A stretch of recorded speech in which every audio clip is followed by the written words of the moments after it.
Buenos días. Ánimo, ánimo. Como les informé ayer, vamos a estar poco tiempo debido a que vamos a una gira de supervisión de las refinerías que tenemos en el país, que las estamos rehabilitando y es muy importante. Hay buenas noticias. Una muy buena es que se detuvo la inflación. Hoy temprano dio a conocer el dato del INEGI y ya no hay mayor crecimiento inflacionario. Esa es muy buena noticia para el pueblo, para la gente. Y yo espero que hacia adelante siga la disminución. Ya llegó a su techo, a su límite máximo y va a empezar a bajar. Ese es mi pronóstico. Lo otro que quiero informarles es que ya tomé la decisión de nombrar a Raquel Buenrostro, secretaria de Economía, quien ahora se desempeña como directora del SAT, que ha tenido muy buen trabajo porque no ha disminuido la recaudación. Yo creo que lo que cuentan son los hechos y es una servidora pública ejemplar. Le tenemos toda la confianza y ella va a ser la próxima secretaria de Economía. Pues vamos poco a poco, de poco a poco. Ella va a estar como secretaria de Economía, es maestra en Economía, tiene licenciatura en Matemáticas de la UNAM y maestría en Economía del Colegio de México. Y ya pues se conoce porque ha estado aquí con nosotros en todo lo que tiene que ver con el SAT. De todas maneras, les vamos a entregar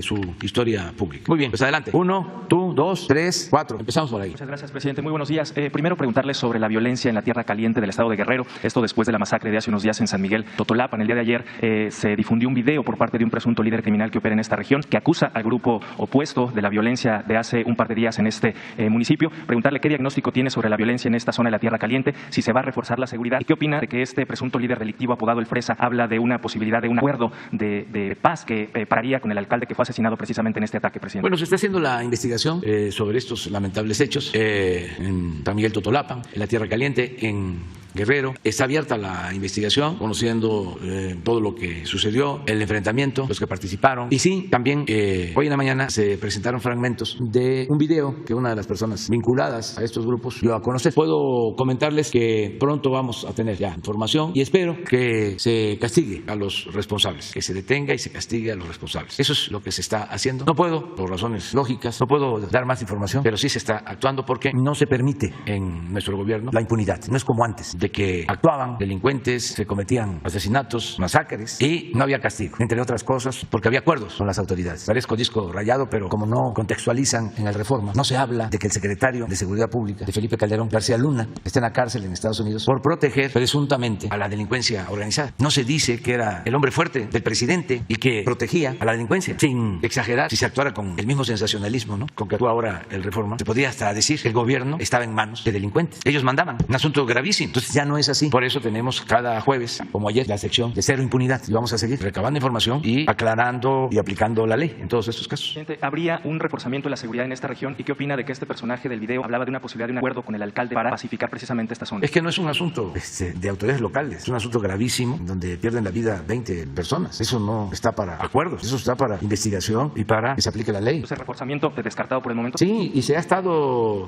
atendiendo la zona. Yo les comentaba que hace como un mes se negaron órdenes de cateo, un juez, y ya cuando se autorizaron, pues ya no se encontró nada. Al contrario, hubo resistencias de ciertos grupos de pobladores a la presencia del ejército. Entonces hemos estado ahí y estamos ahí. Por último, este tema, solo preguntarle si la gobernadora le ha solicitado el apoyo para intervenir precisamente en esta zona ante este tipo de hechos de violencia. Sí, y está Seguridad Pública del Estado y la Procuraduría. Y ellos llevan a cabo la investigación y están haciendo un buen trabajo. Presidente, y en un segundo tema, hace unos días, la semana pasada en particular, el viernes, un juez federal ordenó este plan de estudios de la SEP que se implementa en varios centenares de escuelas de todo el país de educación básica. Una resolución judicial preguntarle para frenar la implementación de este nuevo plan educativo de la SEP en 960 escuelas que representan un plan piloto precisamente para echar a andar este nuevo plan. ¿Qué opina de esta resolución y sobre todo de las críticas que hizo este juez en el sentido de que, se pretende experimentar con los maestros y con los alumnos con este plan que no se conoce? Sí, es natural que esto suceda porque se trata de cambios en los contenidos de libros, de texto, y el conservadurismo pues siempre se ha opuesto a la educación pública, a los contenidos de los libros solamente cuando ellos los hacen, como pasó durante todo el periodo neoliberal, que los contenidos los contrataban con empresas, se daban asesoría, empresas vinculadas a intelectuales conservadores, intelectuales orgánicos, que ganaban muchísimo dinero en eso. Y fue el tiempo en que abandonaron la historia, hicieron a un lado el civismo, la ética, y más atrás, pues el PAN, que seguramente son los que están detrás de esto, se opusieron durante el gobierno del presidente López Mateos a que se entregaran los libros de texto para primaria. Tuvieron hasta movilizaciones del conservadurismo contra de los libros de texto. Afortunadamente no lograron su propósito y gracias a eso pues se editaron libros de texto gratuitos para todo el país. Yo creo que cuando entré a primaria estaban saliendo, creo que un año antes habían empezado a entregarse los libros de texto allá en mi pueblo. Entonces la gente mayor sabe la historia de cómo empezaron a entregarse los libros gratuitos de texto para primaria en contra de la derecha, de los conservadores. Y luego se avanzó con lograr que se entregaran de manera gratuita los libros de secundaria. Y esa es una historia también que me llena de satisfacción, de orgullo, porque estaba yo llegando a la presidencia de un partido y se hizo una reforma electoral en los tiempos de Zedillo y aumentaron el dinero que se le entrega a los partidos. Entregaban, no sé, en aquel entonces, esto es 1995, 96, como 5 millones de pesos al año. Y de repente, con la reforma, aumentan al partido, que yo ya dirigía, el presupuesto a 200 millones de pesos. De 5 millones a 200. Entonces nos opusimos y me dijo el presidente Zedillo, ya le voy a ver cobrando el cheque. Y tomamos una decisión, ¿qué hacemos con el dinero? Y seguimos utilizando el mismo dinero, los 5 millones, y el resto se utilizó para 3 cosas: para crear un fideicomiso y ayudar a huérfanos y a viudas de compañeros que habían perdido la vida luchando por la democracia durante el régimen de Salinas. Hubieron muchos muertos. Entonces, parte de ese dinero era para entregar becas a familiares de los que habían perdido la vida luchando por la democracia. Otra parte fue para poner casas en la frontera en defensa de migrantes, para protección a migrantes. Y otra parte fue para comprar los libros de secundaria, que entonces, repito, no eran gratuitos, y entregar gratuitamente los libros de secundaria en los municipios donde nosotros gobernábamos. Como hicimos esto, y les molestó mucho, estaba un señor Limón en la Secretaría de Educación Pública, Miguel Limón, y Zedillo, presidente, tomaron la decisión a partir de ahí de entregar de manera gratuita los libros de secundaria a todos los estudiantes. Entonces me genera mucha satisfacción contarlo. De modo que tenemos que ver quiénes están promoviendo estos amparos y vamos a defender la necesidad de que se reformen los contenidos de los libros, porque ya no estamos en el periodo neoliberal o neoporfirista. Ya queremos que la educación sea científica, pero básicamente humanista, que haya un tronco común en donde nada humano nos sea ajeno. Y a partir de ahí, científicos y matemáticos y biólogos, pero un tronco común. Acaba de pasar una cosa en España lamentable que tiene que ver con ese pensamiento conservador. En una escuela se juntaron jóvenes, adolescentes, y empezaron a gritar consignas contra las niñas, maltratándolas. Era una actitud machista, autoritaria, misógina. Más que eso, preocupante. Bueno, hasta el presidente intervino. ¿Cómo vamos a estar formando jóvenes así? Claro, estamos hablando de colegios privados de clase media alta y alta, pero pues esos van a ser futuros políticos, futuros médicos, futuros abogados. Imagínense, es el franquismo sin Franco. Presidente, la SEP ya anunció que va a impugnar esta resolución judicial, este freno al plan. Sin embargo, quería preguntarle si van a acatar precisamente esta resolución de frenarlo o se sigue implementando el programa. Siempre nos apegamos a lo que decide el Poder Judicial. Somos respetuosos de las decisiones del Poder Judicial. Nada más que no nos dejamos. Y qué bien que me lo dices, porque fíjate que yo no sabía. Entonces ahora le voy a dar seguimiento diario y aquí lo vamos a estar tratando. ¿Se puede decir que en este momento no se está aplicando el nuevo plan educativo con base en esta resolución No tengo judicial? La información que me pides, pero voy a indagar. Y sí vamos a ver quién fue el juez, por qué razón. Y acuérdense que son varias instancias. Un proceso de estos. Se puede acudir a otra instancia. Pues es lo que pasaba con lo del aeropuerto, el Tren Maya. En el caso del Tren Maya nos pararon un tramo cerca de 3 meses, si no es que un poco más. Pero al final pues se demostró que no tenían razón, que no eran afectados directos, que no eran propietarios, que no había daño social, daño ecológico. Y ya no tenemos ya amparos. Nunca hemos actuado desobedeciendo un mandato judicial. Y vaya que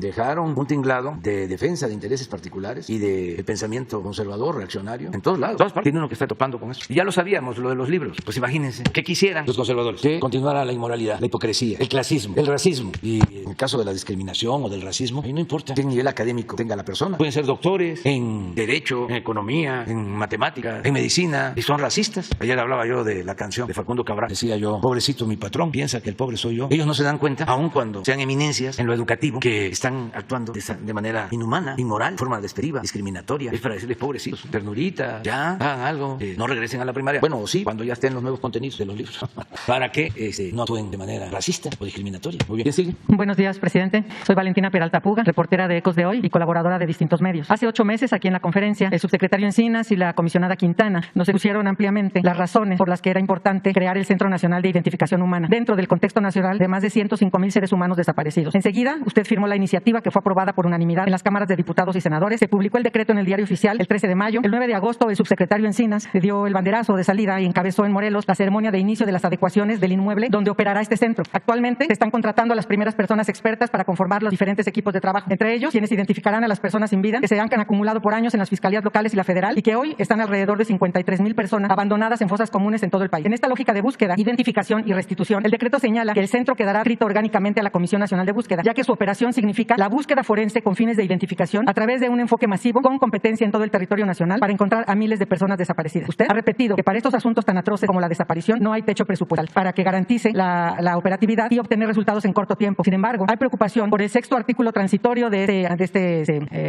esto que se publicó en el Diario Oficial, de este decreto, que señala que las erogaciones que en este caso deban realizar las dependencias y entidades de la Administración Pública Federal y cualquier otro ente público en el ámbito de sus competencias para dar cumplimiento a lo dispuesto en el presente decreto deberán cubrirse con cargo a sus respectivos presupuestos aprobados para el presente ejercicio fiscal y subsecuente subsecuentes, por lo que no se incrementarán sus respectivos presupuestos regularizables. Sabemos que los recursos con que actualmente cuenta la CNB son insuficientes para cumplir todas las encomiendas que ya tiene bajo su responsabilidad y que ahora que el Centro Nacional de Identificación Humana queda también adscrito a la misma comisión, aparentemente sin presupuesto adicional, resulta imposible que también le alcance para que este Centro Nacional de Identificación Humana inicie sin demora, ya que la misma ley establece que este mismo año debe estar operando. Sabemos que la Comisión Nacional ha solicitado un aumento para así poder iniciar, pero la necesidad es que el monto de la asignación de recursos garantice que su operación se sostenga en el tiempo y aumente al ritmo en que se amplíe su cobertura. La pregunta es, presidente, ¿y puede usted convocar la próxima semana al subsecretario Encinas y a la doctora Quintana para que informen sobre el estado actual y en el corto plazo de este Centro Nacional de Identificación Humana, y al secretario de Hacienda, Ramírez de la O, para conocer su prospección presupuestal para la CNB en general y para el Centro Nacional de Identificación Humana en particular para el presente trimestre y el 2023? No hay ninguna limitación presupuestal, no existe. Está la instrucción vigente, porque es un asunto humanitario, de que no falten los recursos y hay presupuesto. ¿Podrían acudir ellos la próxima semana? Sí, a informar? sí, pero yo le voy a dar más información porque estoy pendiente. ¿Qué día No podrían solo venir? de este caso, Claro. sino de todo. Estoy pendiente de que los programas prioritarios cuenten con presupuesto y estoy pendiente del ejercicio de ese presupuesto. Y le puedo decir de que hay presupuesto suficiente, incluso que hay un subejercicio en lo que me está planteando y ya está la autorización para que todo lo que se requiera se autorice. A ver, pero se lo voy a aprobar. ¿Podrán ellos acudir? Si hay un subejercicio. Sí, pero Hay- todos los días veo a Alejandro Encinas. Claro, hay un subejercicio porque antes las comisiones locales de búsqueda recibían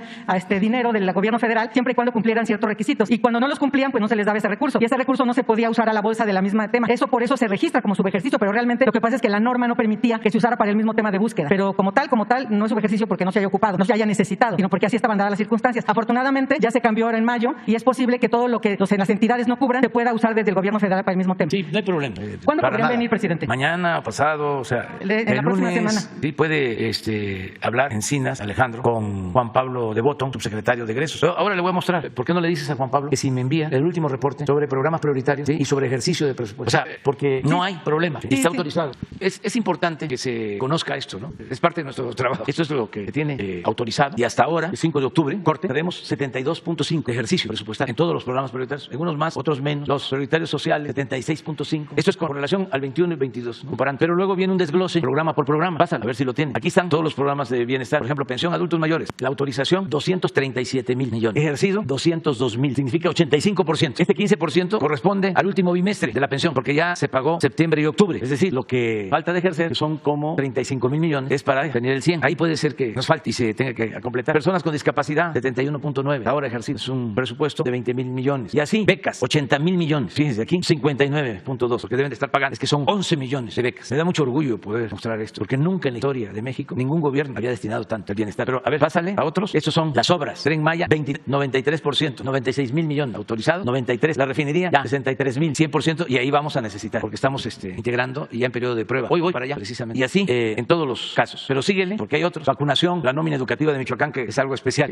Iniciamos federalizando, porque no se les pagaba a los maestros. Aquí está. Búsqueda de personas desaparecidas, 740 millones. Ejercido, 72.3. O sea, sí tienen recursos. Comisión de la verdad, es lo mismo, ¿no? O es otro. No, eso es que va con protección a periodistas. Lo mismo, 56. Tú dices esto, sí. De 583 el año pasado, búsqueda de personas, porque también hay mucha desinformación. A 740. Sí, la comisionada acaba de pedir 300 más. De esos 700 pidió 300 más para completar 1,000 y Sí, poder, pero no hay ningún problema. Muchas gracias. Sí, es cosa nada más que haga el trámite, porque si hay subejercicio en algunos proyectos, por alguna razón, pues se llevan a cabo transferencias de un programa a otro. Gracias, presidente. Mi segunda pregunta tiene que ver con un tema que usted plantea recurrentemente en estas conferencias sobre algunas organizaciones civiles. Señala que se erigen como defensoras de derechos y para obtener dinero usan como materia prima a miles de víctimas en México. Nosotros tenemos casi 12 años investigando y constatando muy de cerca el entramado operativo de personas y grupos de verdaderos empresarios de los derechos humanos que en medio de las tragedias han buscado y ganado fama y fortuna. Y desde hace años conforman un coto de poder que propicia premeditadamente la incapacidad institucional, entre otras porque se consideran dueños de las designaciones de titulares y directivos de las instituciones que atienden víctimas. Y entonces así insertan alfiles que diseñan procesos ineficaces para que ante la falta de resultados en las instituciones ellos sigan señalando violaciones del Estado mexicano y con ello se reinicie este ciclo perverso para que sigan obteniendo recursos y controlando el desarrollo de las instituciones mientras administran el dolor de las víctimas. También tienen como estrategia ir trepando sobre las víctimas para alcanzar reflectores y altos cargos. Hay múltiples ejemplos. Uno muy evidente, al que usted se refiere constantemente, es el senador sin partido, que usted ha llamado falsario. ¿Cómo detener el abuso de estos personajes? Usted declara con frecuencia que como principio real para resolver las problemáticas se debe ir a las causas y atenderlas. Si las víctimas de delitos graves están a merced de esto, usted también ha llamado buitres y sopilotes, es porque una de las razones es que las instituciones están atomizadas y dejan vacíos que estos pseudodefensores aprovechan para llenar o aparentan llenar, lucrando con el dolor y la desesperación de las víctimas a las que el Estado ha negado resultados de justicia. En la medida que la respuesta institucional sea eficaz y eficiente, es que estos mercenarios se quedarán sin materia para hacer creer a las víctimas que son sus salvadores. Ahí es donde su propuesta desde hace años sobre crear la Defensoría del Pueblo cobra la importancia enorme de la reorganización institucional para evitar esa línea interminable de ventanillas de múltiples y variadas instituciones, una para defender cada derecho, que gastan más del 80% de sus presupuestos en estructura debido a la burocracia administrativa. Por lo pronto,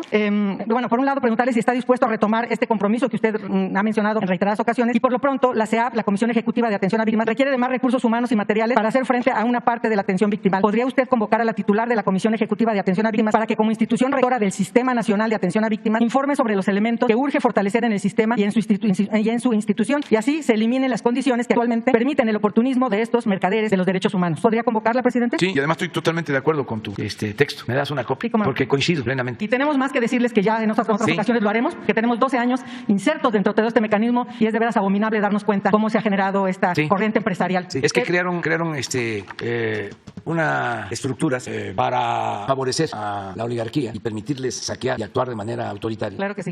Nulificaron el Estado social de derecho. Entonces crearon todos estos organismos autónomos, supuestamente. Pero esa fue una estrategia. La otra, complementaria, fue impulsar las organizaciones de la llamada sociedad civil, porque necesitaban legitimarse para robar, para violar derechos humanos. Entonces proliferaron esas organizaciones de la llamada sociedad civil como hongos después de la lluvia. Surgieron y se volvió un negocio lucrativo para muchos. Entonces hay pseudo defensores de derechos humanos, pseudo ambientalistas, pseudo defensores de campesinos, pseudo defensores del movimiento obrero. ¿Se imaginan ustedes cuánto se llevaban? Y se siguen llevando del presupuesto de estas organizaciones, además causando daños, porque desmantelan la parte de las guarderías del Seguro Social para subrogar el servicio a organizaciones civiles vinculadas a funcionarios públicos. No hay supervisión, lo que les importa es el lucro, y por eso la desgracia de ABC. No rinden cuentas. Nada, absolutamente. Entonces sí es muy importante que esto se vaya combatiendo. Lo dije en la ONU, porque no solo es el caso de México, proliferó a nivel mundial. En el caso de Estados Unidos, con todo respeto, en vez de tener acuerdos con los gobiernos y destinar recursos de cooperación económica a países pobres a través de sus gobiernos legal, legítimamente constituidos, predomina la idea de que los gobiernos son corruptos y que entonces hay que entregar esos apoyos a las organizaciones de la sociedad civil. Yo les he dicho con todo respeto y franqueza, pues por eso no se avanza en el caso de Centroamérica. La ayuda, la poca ayuda, en vez de entregarla a los gobiernos y cuidar de que no se roben el dinero, se le entrega a organizaciones de la sociedad civil y se queda el dinero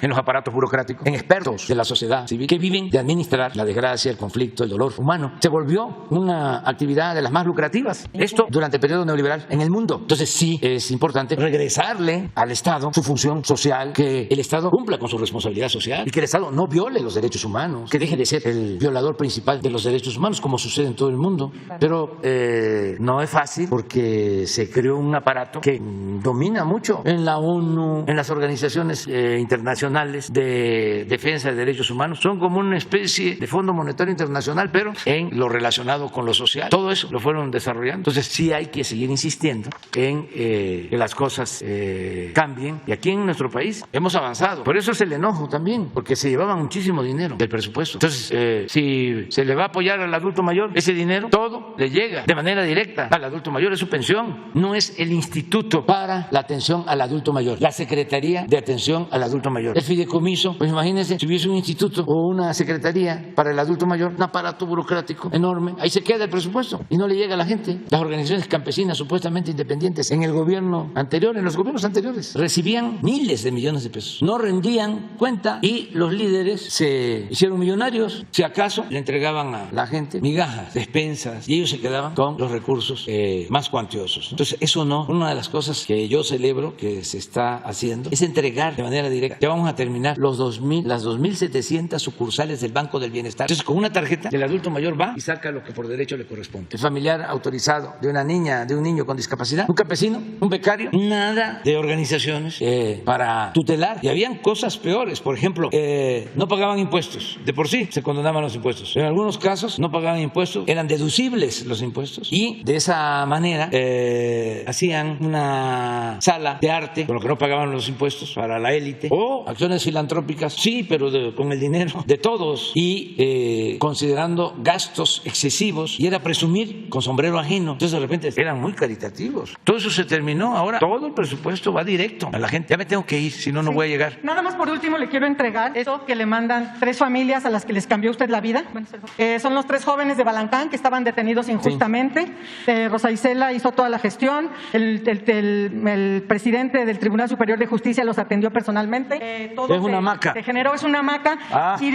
¿Cómo y las palabras que le dicen es: señor presidente, este regalo que hoy le enviamos no es costoso, pero sí valioso. Es una hamaca de las muchas que aprendimos a tejer en el penal durante casi 2 años de prisión injusta. Fue hecha con nuestras lágrimas de hombres hundidos en la desolación, impotencia, frustración y ese miedo que tenemos la gente pobre cuando caemos en manos de autoridades corruptas y sentimos que la justicia nos queda muy lejos. Pero a partir de su intervención para que se investigara la verdad, nuestros dolores se convirtieron en gran ánimo y profunda fe. Se le entregamos para que cuando descanse sobre ella y esos miles de hilos con que está hecha lo cubran como símbolo de todas las vidas a las que nos ha devuelto la luz y esperanza en el presente y el futuro como presidente de México. Con respeto y gratitud, Aníbal, César y Juan Carlos. Bueno, me les da las gracias y un abrazo cariñosísimo. Y sí saben, yo aquí, ahora en Palacio no se puede, pero en la casa sí tengo mis hamaqueros y como se acostumbra, en el sureste está la cama y arriba la hamaca. ¿No es así?